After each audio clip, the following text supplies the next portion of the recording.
problem.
Hello, everyone. Thank you for your patience and thank you for taking your time to be with us.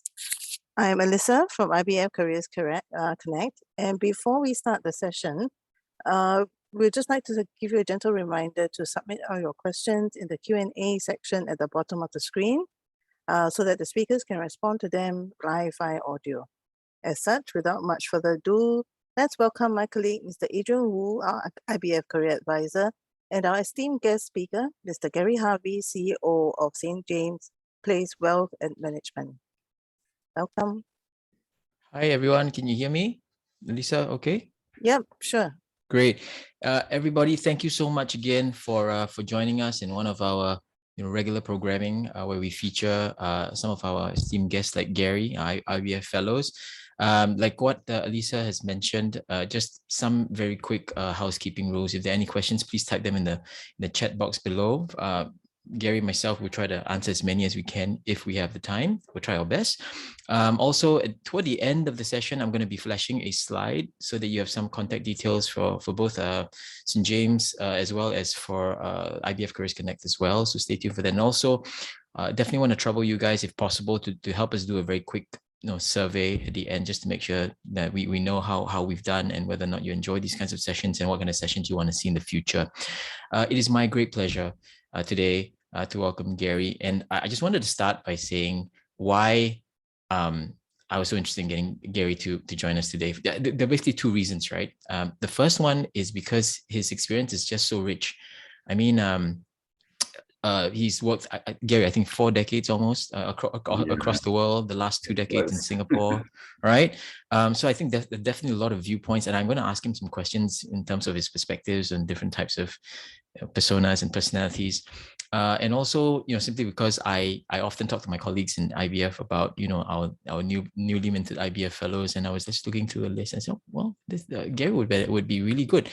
Also, finally, it's also because I feel that financial advisory and financial planning is such a misunderstood kind of like a profession, to be honest. I mean, this is just me being honest, because as I mentioned on my synopsis on LinkedIn, I feel like we see so many potential job seekers, so many of them. And then on the other side, when we talk to banks and FIs and insurers, for example, there's so many opportunities, but the two just don't meet. And I thought, well, we have to try to maybe demystify some things, and so on and so forth. So that's why, Gary, thank you so much. It's a real treat to have you and for you to share your thoughts. So welcome, Gary.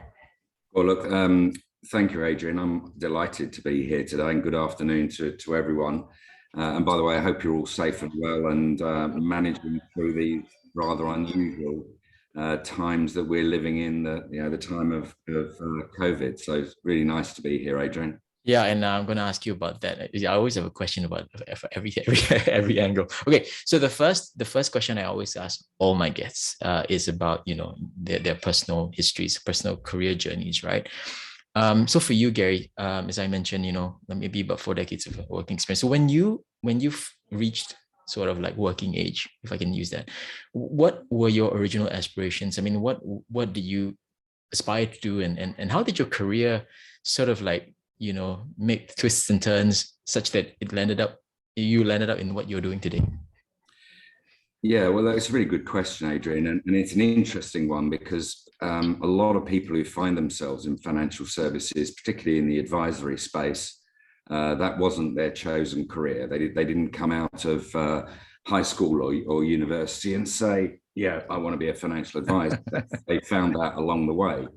And that was it for me. I mean, my first sort of what I call proper job, I did some other interesting stuff when I was younger, but my first proper job was really in the wine trade, working in London. And then after about 6 or 7 years in that industry, I decided it was time for a career change.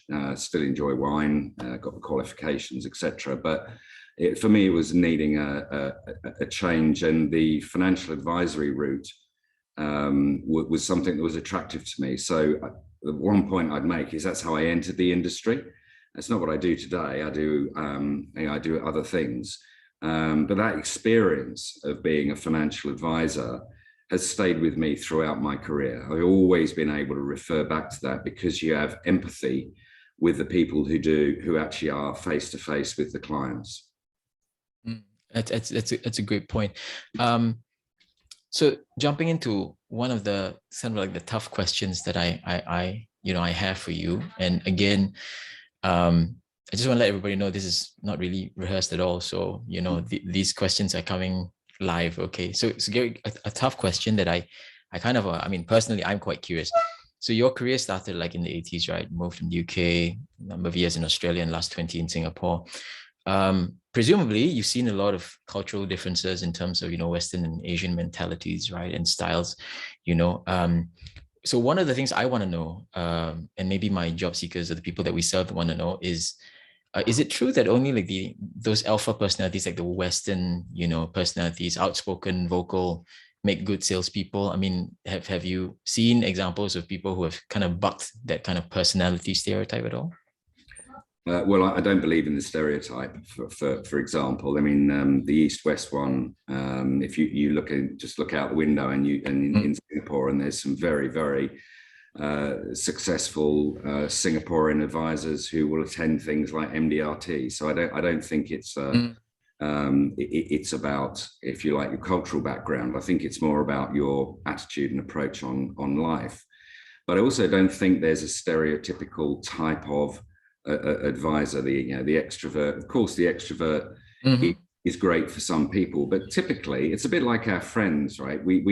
You gravitate to people that you can connect with, and at the heart of an advisor role is the importance of interpersonal relationships with your clients. And one of the reasons for that is you're going to be asking people very personal questions, and you won't answer. If you just think about any circumstance, not just financial services, but if somebody's asked you a personal question, you will only answer them if you trust them and if you get on with them.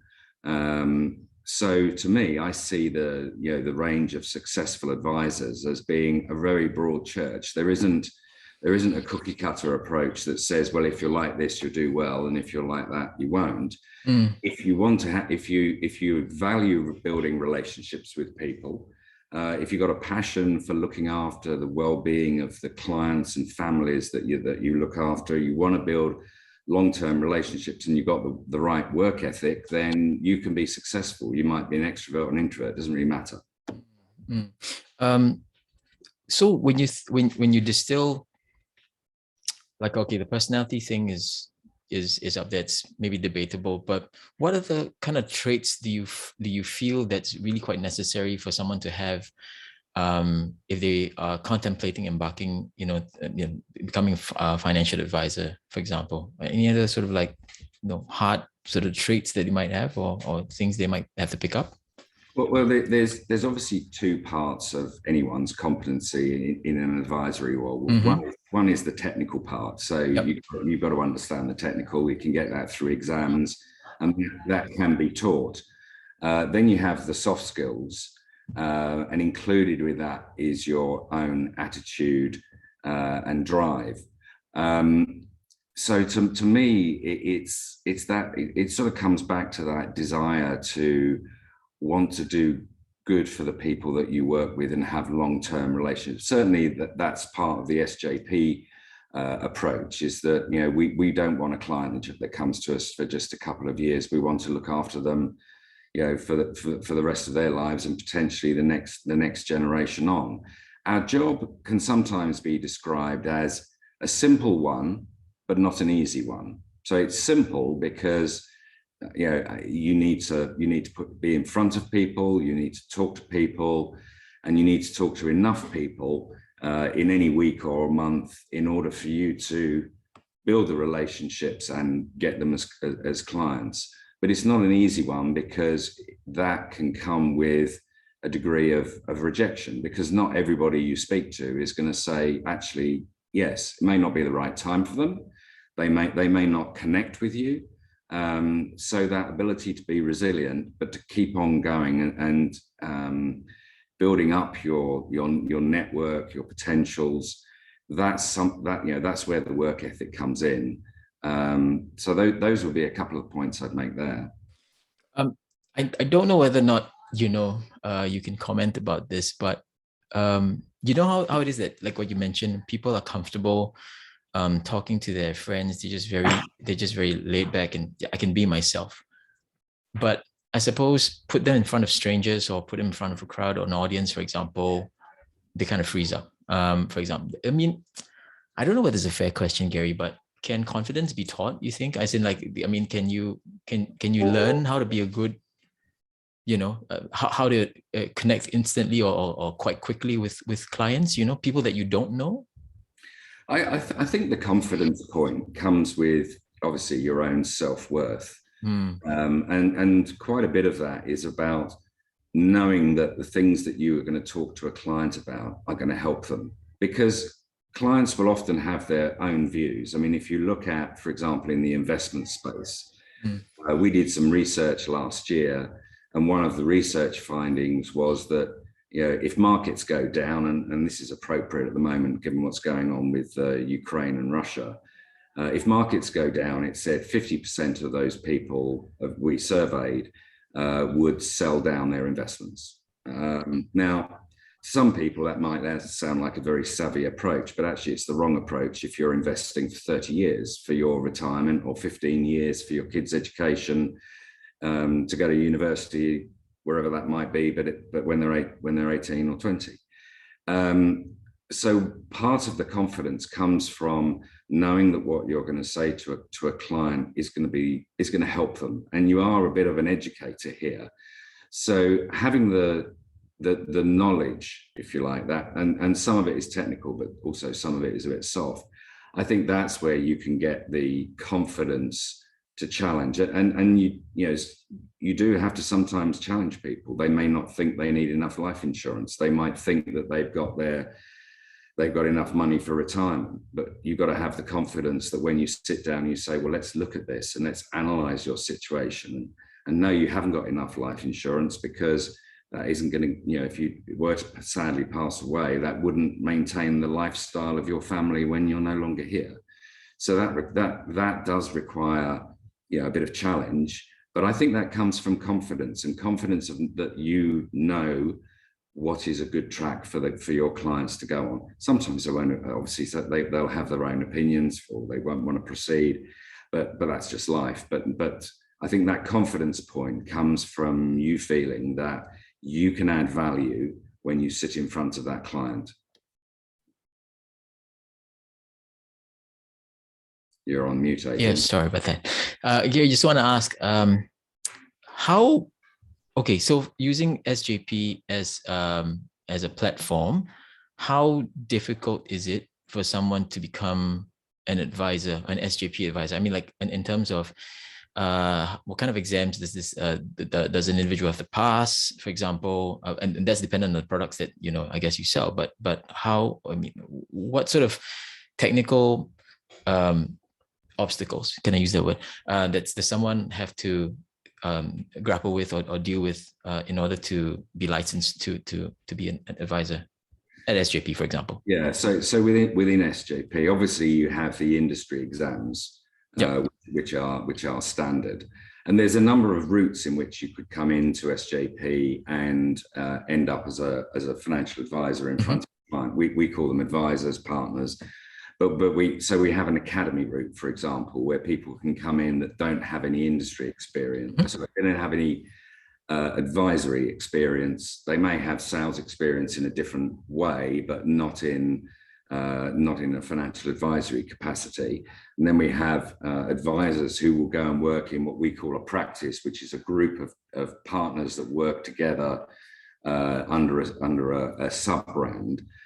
Or they can come in as a standalone. So for us to have somebody that we would get signed off to do the job, there's obviously the industry exams, as I've just said, but then we would have internal accreditations that we would require people to do, and that would include role playing and soft skills and observations when they're in front of either a real client or indeed in a role play environment, because we want our people to go out and have the best chance of success and be ambassadors of our company. Now I wouldn't say it's an onerous program, but it is one that you need to, It's rigorous. And yeah, it's rigorous. Yeah. And what was I going to say? When I work with job seekers and I work with a lot of them, I think that there's again, that misconception, or maybe it's true, I don't know, that, they kind of like almost tell me like, oh my gosh, think about a boiler room's hot. It's stuffy, it's scary, people are pushing you to make numbers and things like that. What sort of support structures does SJP have in place to make sure that people are,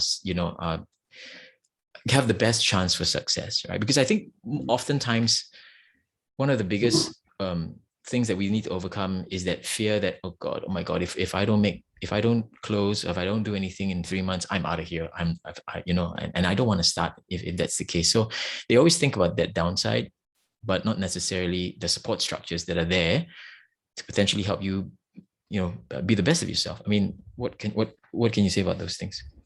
Well, I think there's a couple of elements that are in there. One, of course, is the growth and the growth and development of the individual. So being able to identify. I mean, none of us are the complete finished article. We all can improve in certain areas. So one is working with the members of my management team in terms of where do you need to grow and develop. So we will have people that will join us that might have had a lot of experience in the investment space, or they might have come from a bank and therefore got less experience of prospecting. Look, what we do is we look at the individual and we say, well, where do we think we can help you? Where do you think you need help? And then we can design programs around that for them using all of the resources that we've got within SJP to help them be successful. The second area is around marketing. We do a lot of client webinars. I think there's one actually later on today that helps our partners and advisors reach out and find something value add for their client. And that can be useful for both clients and prospects. It's come along and listen to this webinar, and it will give you an introduction to SJP. The other core area of support that we have is one of our core elements of our business is our investment proposition and the way we approach that. It's not the normal approach, but it's not unique. I can't say it that way. But one of the things that we make sure is that all of our partners advisors have regular updates, daily updates on what the markets are doing, weekly updates on various different components of investments. So they don't have to rely on reading the newspaper and arriving at their own conclusions, what they should say to clients when the very sad things that are happening in Eastern Europe at the moment. So that we give them the support there of things that they can use, understand, and indeed provide to their clients. But we don't just do it at times when there's an international incident that's going on. It's week in, week out, so that they can feel that they can position themselves with their clients as knowledgeable, informed, and a position that's consistent with the SJP investment approach, which is around long-term investing, not short-term speculation. Cool. Gary, before I ask you another question, I just realized that I'm familiar with SJP, but for our friends here in the audience who might not, can you I should have asked you this question earlier, but could you give us an overview of SJP? Size and scope and presence and the, I guess the products even that you represent, for example. Is that okay? Yeah, sure. So SJP started in the UK in 1992. It's a company that's listed. I think it was the second fastest company to be admitted into the FTSE 100. We, across the world, manage about 150 billion pounds. So what's that? About 280 billion Sing dollars of client assets. And by the way, we only go to market through our partners and advisors. We don't, in Singapore, for example, even if we might have a really good fund, we don't go to DBS and say, can you put this on your platform? Yeah. So that sort of 280 billion has come from individuals, companies, but it's not come through, if you like, a third-party distributor. In terms of our growth, we've grown very, very strongly, obviously, since 1992 when we started with zero. The expansion into Asia happened in 2014, 2015, when SJP acquired a business that had a presence in Hong Kong, Singapore, and Henley. Shanghai. Yeah, the Henley Group. Now that was primarily a British expat business, but as part of our strategy is we're across almost all of the markets in Singapore, the local market, as well as into what we call the internationally mobile high net worth, so people in other countries.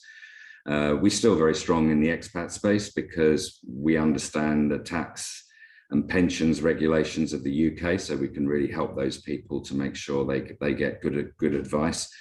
And I think that is actually our product. Our product is holistic advice, and some people might be familiar with the term vertically integrated. So we call ourselves a vertically integrated business, which means we've built parts of our business. So, for example, we have a life company because for certain citizens of certain countries, a life wrapper is a very tax effective method for them. But the only reason we set that up is because it helps us provide a good proposition to our clients. So what we do, if you like, backstream in the value chain is all because we want to do the right thing for our clients and the right thing for our partners to help them grow their business. So we are a client and partner centric business, as opposed to other organizations that their core business might be life insurance, and then they want distribution to sell that product. So we come from a very different perspective of that around holistic advice for our clients. Okay, and there's this thing that just popped into my mind. Just a conversation that I had with a couple of job seekers. During the height of the pandemic in the circuit breaker periods, actually quite a number of sort of financial advisors came to see me, and I don't know about whether or not my colleagues share the same perspective, but they came to see me to explore other opportunities, and the reason that they wanted to do so is because they said that not being able to meet their clients face to face was quite, was detrimental to them. It was a critical activity that they couldn't really do. So moving forward, if I can ask you, Gary, what are your thoughts on, things like, robot advisory or self-service, kind of like, wealth planning, whatever you might call it, or maybe touch wood, if another pandemic comes and advisors cannot meet people in person, is that critical to have that face-to-face, or I mean, how does like robo advisory come to play, and do you see that as a threat and things like that? Look, I think personal financial services are the important word in that phrase is personal. And the preparedness of people to use robo advice long term, I think, is debatable. For me, the revolution that's happened, and it's not just in our industry, it's across other industry, is the advent of COVID. Because, as some people say, COVID did more for the adoption of technology than 100,000 chief information officers have done in the last 20 years. It revolutionized our industry, and yes, some people didn't adapt to it, but those that did, and what I see going forward is very much a hybrid model. And this is not just based on sort of finger in the air, see which way the wind's blowing. It's based on what I'm hearing from our partners and from clients about their experience during COVID. Now, face-to-face, physical face-to-face is important, because you've got to build that trust and rapport. It makes it harder if you can't, like during lockdown, to get new clients, because you couldn't do that, but we did. We did onboard people that we had not physically met face to face, and it was all done virtually. It builds a lot of efficiencies into our business, And interestingly, it's welcomed by clients. So, if typically in the past, somebody might have seen their client once a quarter and they'd have done it face to face. What I think you're now seeing is, that there will be an annual review, which will be longer, and that will be probably the beginning of the year, and that will be face to face. But then during the year, there will be more frequent but shorter interactions with people. And, everyone has busy lives, and many people who work in Singapore, often end up with a regional role. So they're not always in Singapore, they're in and out. Well, the ability that Zoom or Teams gives you to keep in touch with them, if the husband is in one location and the wife is the other, it doesn't matter, does it? You just hook them in like we're doing today on a Zoom call. Yep. So for me, it's something that has revolutionized the approach to our industry, and it's also, I think, complemented the face-to-face, because there's some things about the use of technology with client meetings which is really powerful. So if you're sharing a document, for example, you're talking to a client through your recommendation for what you're doing.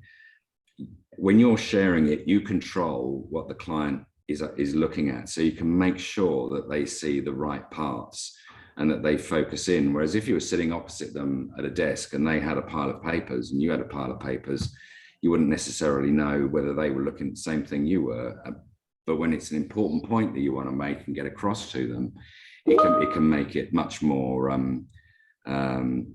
effective in doing that. So to me, I think we've been waiting for years for the so-called internet revolution to come along and see how it impacts in advisory, and I think this is it. I don't believe that that robo advice is necessarily the way forward. People should look at it and play with it if they want to, but you're going to tell a headless being about what your aspirations are for your family, what you want to do, where you want to retire, and it's those soft facts. You can do it numerically. Anyone can run a spreadsheet and put some numbers in, but it's back to that relationship point about our business. And you don't develop a relationship with a bot. You develop a relationship with an individual, and I'm sure we've all got experiences of that. The other day I was on the Samsung website and I was getting the bot, and I was so pleased when it actually said, now we're going to put you through to a live person. Thank goodness, because we are social animals, and we crave that. So I'm sure there'll be a section of the market that will use that, but to me it won't replace the role of a financial advisor.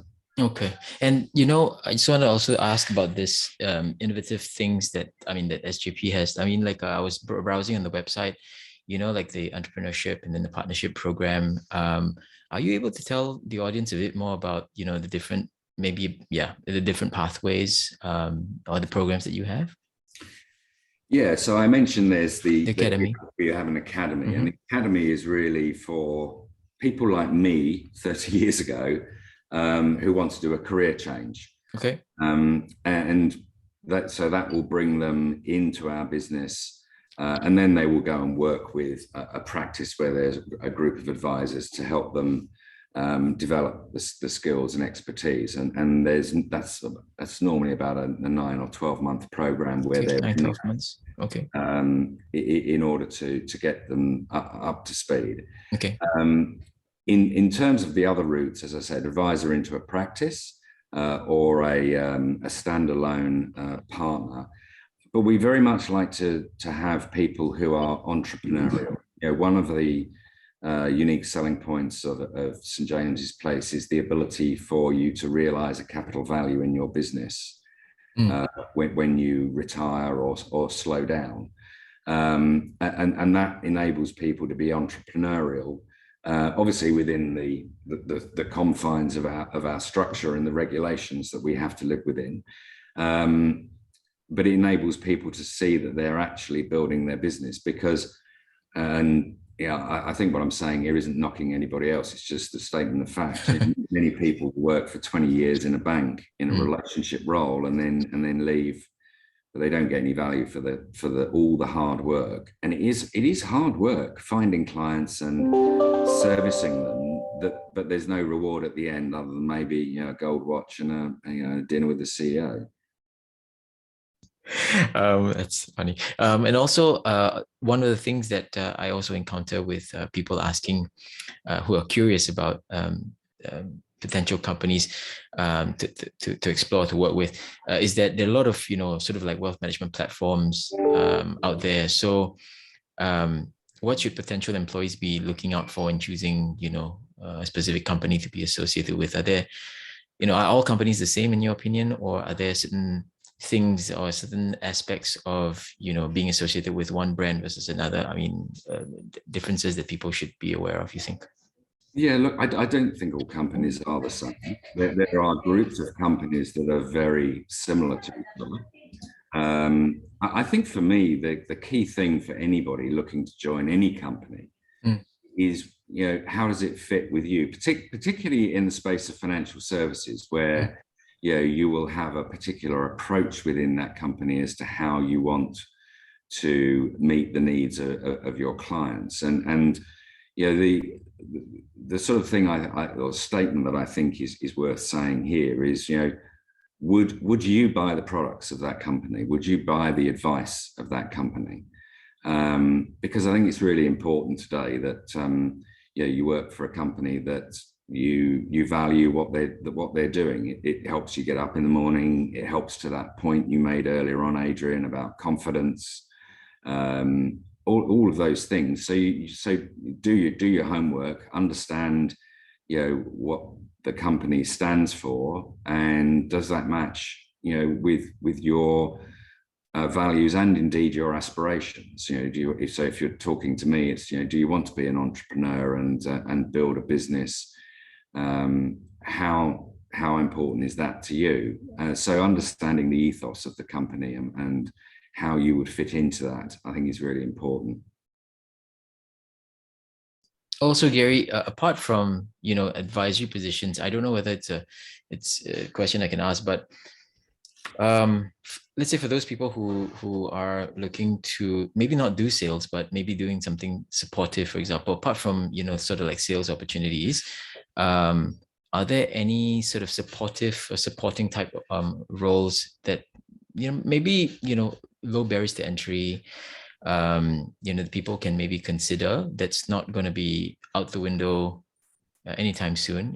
There's always going to be need for these folks. I ask this because a lot of people that we work with as well are mid-career pivoters. They are in a specific time in their lives right now, and they are, they find themselves out in the open because maybe their job's been eliminated or something. But at the same time, they just don't feel like they want to do sort of like a sales job, but they wouldn't mind doing a supporting role, to say a salesperson. But I just don't know whether or not you can comment on what sort of, if there are such roles you feel that these people can look at or pay attention to, that are almost evergreen, that people might that most wealth management platforms would always welcome. Any comments to that? Well, a successful partner is successful, or advisor, sorry, I should use that term. Is successful because of the time they spend with clients, whether that be on Zoom or face to face. Or the time that they're sitting down thinking about how they structure the advice recommendation given the client's circumstances. So what many of them will do is they will then surround themselves with individuals that can take away from them the things that are not value adding in terms of that client relationship. They support the client relationship, but they're not as value add. It's probably like many other industries. It's why does a doctor have a receptionist to deal with the patients when they come in? Because he adds value when he's sitting in front of the patient diagnosing what's wrong. It's very similar approach here. So there's a range of roles which would be pure administration, Some partners will have a marketing person that works with them, particularly today with social marketing and social media marketing, where it's more day-to-day and active than, if you like, old school marketing, which was, you might do something once or 3 months, whereas social media is, daily or weekly. They may have a paraplanner in there, so someone that helps write their advice. They also may have a business development person, so somebody that sort of follows up on the leads and helps them book appointments with clients or prospects into their diary. So, and in each one of those different roles has got slightly different client interactions. So, the business development person obviously has got much more client interaction. The person that's doing the admin and helping the practice run will have interaction probably with existing clients from the point of view of, we need you to sign this form. It's come from Dave. Can you please do something with that? But there are a number of areas where you can experience on closer hand what an advisor or a wealth manager does with their clients, so that you can feel that's actually, I want to have a go at that. And indeed, we've got a number of people who came into our business in that business development role, where they were looking to get clients for a partner they were working with, and they've subsequently moved to become an advisor in their own right. They went through they got to a stage in their career, said, right, I want to do this. They went through the academy, and then they came back into a practice. So, there is career progression, and obviously there isn't one route for everybody, but there's multiple routes that you can go down. I guess now before I'm seeing some questions, but before I do that, Gary, one of the things that I also wanted to ask is just how do you think that we can legitimize, the financial advisory kind of like profession, so that they're kind of like the same standing, let's say, like you mentioned, doctors, lawyers, and things like that? Because I don't know. I mean, like when I speak to people, becoming a financial advisor or planner, for example, it's just not even in their consciousness, or the very least, it's just way down there. They think about relationship management, in the bank, like mass affluent relationship manager, private banker. But I think, to me, the essence of the roles are similar, but for some reason, planning or advisory work is just not. I mean, is in your mind, how can we, put it on equal standing, so that it is as important as all these other professions out there? What are your thoughts on that?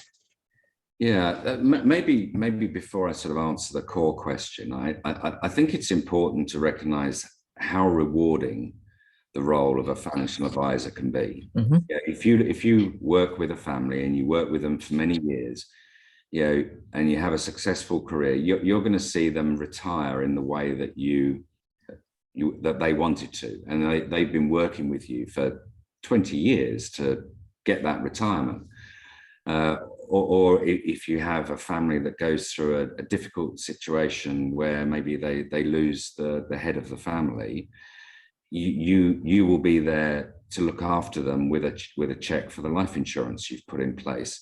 And it's immensely rewarding and satisfying to see the families that you work with achieve their financial goals, and they've achieved it with you together. And then that's when you really see the value of our advice. I mean, some people will say, you're not really a financial advisor until you've dealt with your first death claim. And I know that's a not very happy subject to talk about, but the day when that happens and you realize you're the only person walking up to the widow or the widower with a check in their hand to help them through this difficult period where everyone else is probably asking for money, not giving it.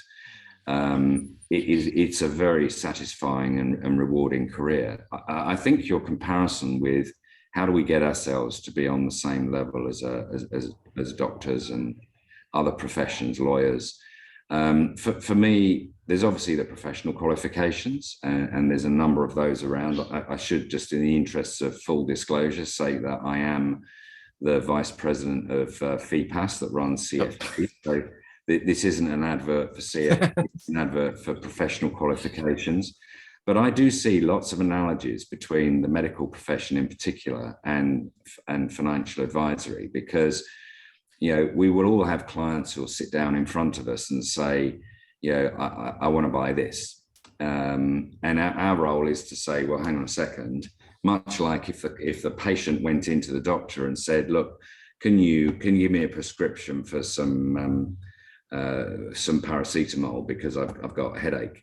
The doctor won't write the prescription out. He'll ask you what your symptoms are. He'll examine you, and then he'll make his own recommendation. And I think that's should be the aspiration for our industry, is that we make sure that we understand the client fully before we make a solution. It may mean that we have to challenge the client and say, well, hang on a second, I know you might want that, but let's have a look if that is right for you, first of all. But to do that, I need to understand your entire situation. So that positioning yourself as a professional, taking the control over the advice and the recommendation is to me really important. And I do think that having a professional qualification on your business card is something that will help do. I mean, after all, you wouldn't go to a doctor who didn't have a certificate on the wall, would you?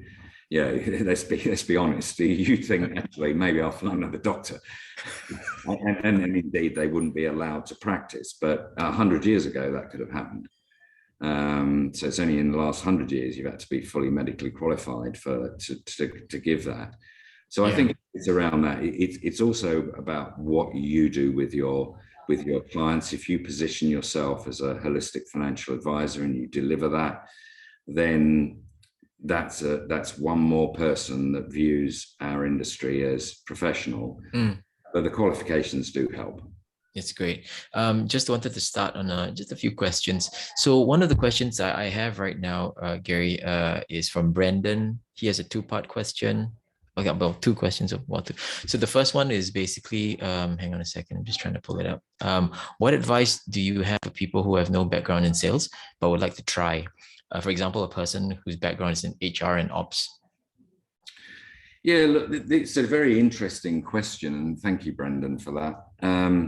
Because I think every role involves sales, right? So, Adrian, when you phoned me up to say, would I do this webinar today? You were selling to me, right? I was indeed, yeah.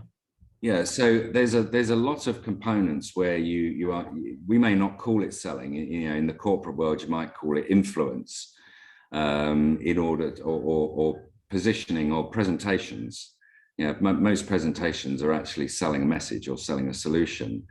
There's no doubt that from my perspective, somebody who has had some sales experience, it has an advantage. It doesn't mean it's not possible. And many of our successful advisors have not come from a pure sales background.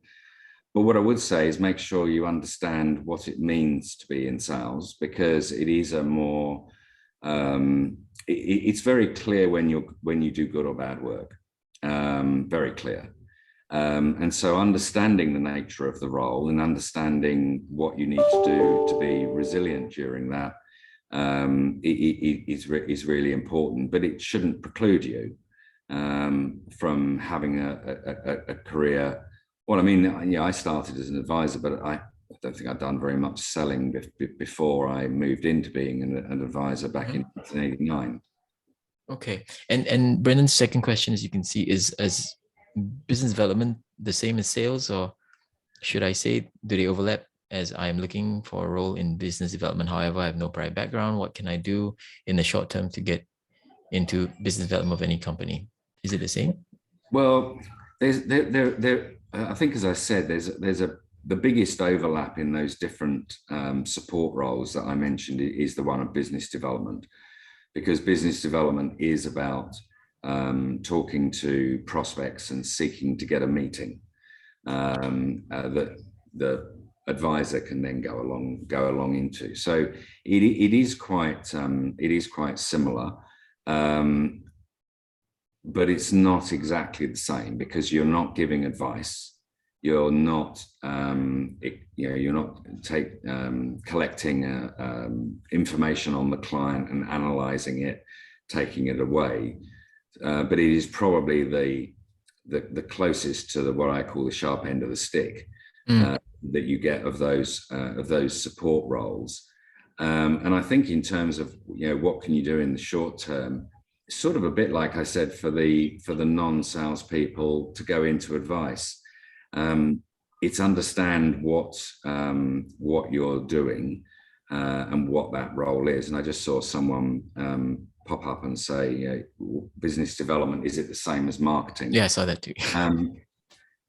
Yes and no. The business development in the context that I talked about, it's very clearly about gaining an appointment with a client to have a conversation. Marketing can support a lot of that. So one of the things that the business development person might say is, well, look, you haven't heard of St. James's Place. Why don't you come along to one of our webinars and you can learn a bit more about the company? So they may use those elements of support in order to undertake their activity. But to me, marketing is probably broader than the business development role that certainly exists in St. James's Place. Okay, and I think there are a couple of questions. One of them in the Q&A and one of them in the chat box. And Gary, I don't know whether or not it's the question you want to take or we should refer to Adeline, but when someone is coming in through the academy route, for example, with no private, I'm assuming this is what the person means. Is there any some sort of like a salary support while training, or is it, or how does it work in order for them to take care of their daily expenses and things like this? Do they have some sort of a stipend or things like this? Yeah, the majority of our positions come with some form of basic salary. Okay. And that includes people that join us in the advisor route. Okay, awesome. And I also, if you don't mind, I'm just going to share my screen because I think that this will answer. Hang on a second, who can start sharing? Sorry about that. How do I share my screen? At the bottom, there's the icon share screen. There we go. Yep. Sorry. I just had amnesia temporarily. So I hope everyone can see this. I just put this together. I think a couple of questions that came in about how to contact St. James, how to contact you, Gary. I don't know. I mean, maybe link in with you or something, but I just want to show everybody this slide. Take your time. I'm just going to leave it on. The person you should reach out to, part of Gary's team, would be Adeline. As you can see, her email is there, and of course, the careers page for SJP Asia is also there as well.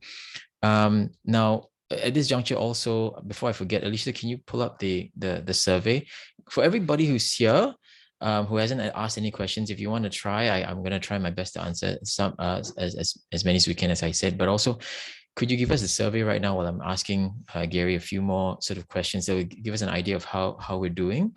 And as I said, your input would be very, very useful for us in terms of our next programming. So this will take you maximum 30 seconds, trust me. So very much appreciated with that. Okay, so the next thing is, let me see, going back to the Q&A. Okay, so maybe this question, as you can see also, Gary, Kathy's asking, right, for someone with 20 years of investment banking experience, but new to private banking, okay, is it a bit too late to switch careers? So basically, I think the focus is that I've been doing something else for 20 years. Is it too late for me? Well, the short answer is it's never too late. It depends on your mindset and your attitude as to whether you want to make the change. And obviously, with 20 years experience, you may well have a network that is quite interesting. And switching careers after so many years in one particular industry is not impossible, but you've got to think through well, how do I now position that? So if you are going to utilize the network that you've got, how do you position that with those people who up until last week, pigeonholed you as an investment banker? And that's where having a story about why you're moving and what it is that motivates you to do that, it is going to be important, because it will be a driver of success. But I've seen many people that have got into their late 40s and decided that they want to make a career switch, and they look at their networks and they know people that would fit into their target market, and they can be very successful. So, but it does require some thought and realism about what you've got to do and how you would reposition that with your network. I just wanted to just say a quick word, if I may. There's a QR code that's on the screen. We just put it there because you might be interested. So for the last couple of years, SJP has done some client research on trends and attitudes and perceptions of money. By all means, look at it. It's not about SJP, but it's about Singaporean clients. And if you are thinking about a career in financial advisory, it might be quite interesting for you to look at, to understand how clients think. Because if you remember what I said earlier on, the role of the educator, sometimes we, just because the client thinks that doesn't mean that that's right. We got to educate people. So this might just give you some insights into what we've seen that the clients think about. That's awesome. Yeah, so I wanted to introduce the monitor as well, but you beat me to it. So yeah, everybody, if you are interested, please scan the QR and follow the link. Now, before I let Gary go, hang on a second. Was there another question that just came in? Oh, Gary, how to convince a network to trust an inexperienced mid-career advisor? So I'm a mid-careerist. I just jumped into financial advisory. How can I convince my network to trust me? If I'm interpreting this question correct. Yeah, good question, because that sort of links in from earlier on. I think it's really about making sure that you know what you're going to say to them when you first meet them, ideally face to face. So you go around to somebody's house and you're there as a friend or an ex-colleague or whatever. It's how do you position what it is you're going to do and why you're doing it. Not over-promising, because if you think back to your earlier career, how much did you know after 1 year versus after 5? And I'm sure there's a big difference between that. And people will understand that. And look, if that was somebody who was in SJP, I'd be saying they should be, emphasizing the support that sits around the advisor, so that they're not just relying on the individual, but the individual has got support checks. So for example, in SJP, before any piece of advice goes into the client, we have it checked by an independent non-sales person who will be qualified in the market, but they're not a practitioner, they're not an advisor. And so thinking about in your introduction, how you give them confidence, you've made the right decision to move companies, and you've got the support structure behind you that will give them a better outcome for themselves. And I guess before we wrap up, Gary, I just wanted to ask, super competitive job market out there. Any advice you'd give to people who might be feeling a little bit daunted, kind of fatigued even before they start, and people who might be feeling like they're like an underdog, just general advice that you can give to people who might be in the session with us and might be feeling this way right now? Yeah, well, look, it can be a bit of a brutal market, and I'm not talking about financial advisory here. I'm just talking about getting jobs. Look, personally, I was retrenched in 2012, and and I had a couple of years out of the industry before I got back in. And you will come across some things that you know, can knock back your confidence. People that don't reply to you, and you know, I was the chief executive of part of AXA in Singapore. Then I got retrenched, and I found that, for example, there were people that would have immediately picked up my call when I was working, then won't pick up your call when they know you're not working. And that can knock your confidence a bit, but you've just got to remember that that is the way of the world. It's not personal. It's just, you know, you're in a different position. Networking, you use your social networks. One of the things I did during that period is, you know, I'd go into the CBD, and I'd go into a coffee shop and have a coffee, and I'd bump into people that I saw, so that I didn't sit at home and lay on the sofa and watch the TV.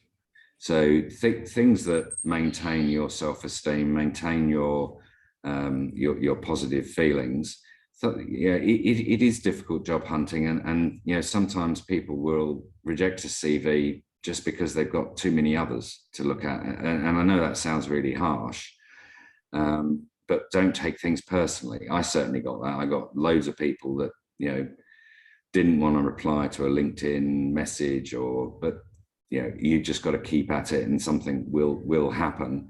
You know, and we're all lucky enough to, particularly in financial services, to work in an amazing market in Singapore. You know, it's a growth market.